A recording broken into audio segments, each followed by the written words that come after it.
Hey there, this is Devika. Today, we're going to be looking at P's and Q's.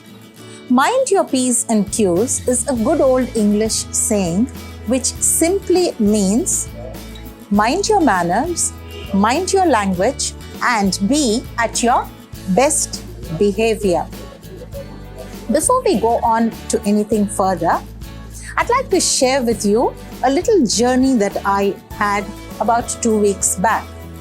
So I was on the Shatabdi Express from Chennai to Bangalore. Now, Chennai to Bangalore is a 5-hour journey, and I call it fondly as the picnic to Bangalore. Picnic to Bangalore, why? Because from the time you hop onto the train to the time you actually get off it, there's the carriage attendant who's continuously serving you something or the other. So you start off with water and the newspaper, then there's coffee that comes your way, followed by breakfast and a snack and some juice. Now, what I noticed all through these 5 hours was that there were executives sitting in this carriage, lots of adults, mostly adults, hardly any children on this train.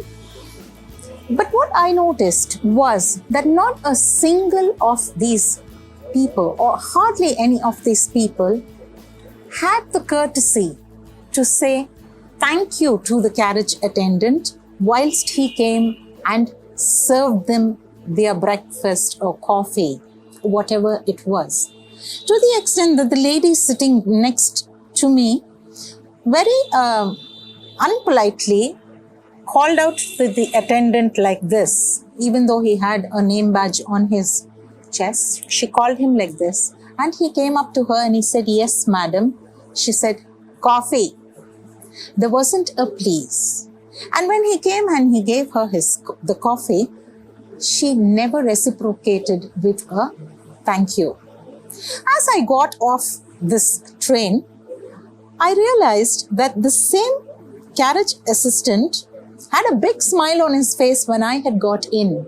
But as I got off, I looked at him, he seemed tired and he seemed like he wanted this journey to be over.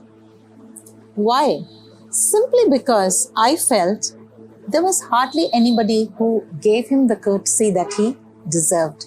Nobody said please and nobody said thank you. Why is it so difficult for adults to not put into practice something that they were taught in primary school?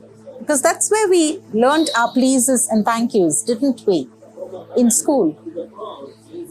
I'm sure we could all inculcate the habit of saying please and thank you to people, beginning with our home, beginning with the people who work for us, and of course, for people whom we work with. I think it would make the world a much better place to live in and a happier place to live in. So please, my dear friends, do not forget your P's and Q's.